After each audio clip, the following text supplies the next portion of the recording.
Stellenbosch FC head coach Gavin Hunt has hailed the fearless debut performance of young midfielder Vuyoletsi Andreas after the 21-year-old announced himself on the big stage against Orlando Pirates on Tuesday evening. The promising midfielder, who rose through Stelli's DStv Disky Challenge ranks, was introduced at halftime in place of Mteteleli Ntiane as Hunt searched for answers in midfield against dominant Pirates side.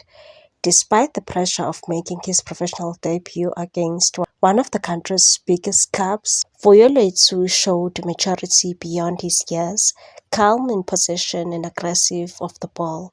The youngster immediately added energy and stability to Stellenbosch's midfield while refusing to be intimidated by occasion. Hunt admitted that Mtiane struggled to cope with the intensity of the match, prompting the tactical reshuffle that ultimately gave Vuyoletsi his long-awaited opportunity.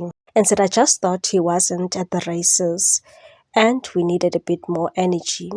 The kid came on and did very well for his first game.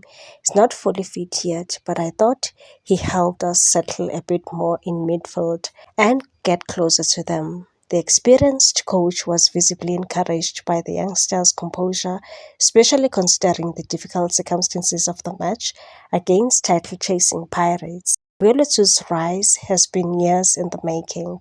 The midfielder first caught Stellenbosch's attention during standout performances for the Hellenic FC in prestigious youth tournaments such as Bay Hill Premier Cup and the Engine Knockout Challenge.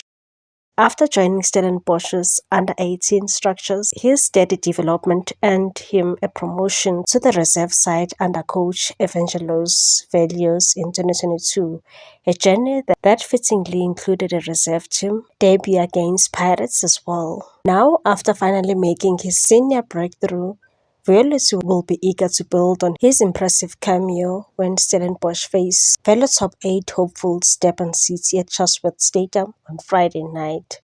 Please like, comment, share and subscribe for more sports news.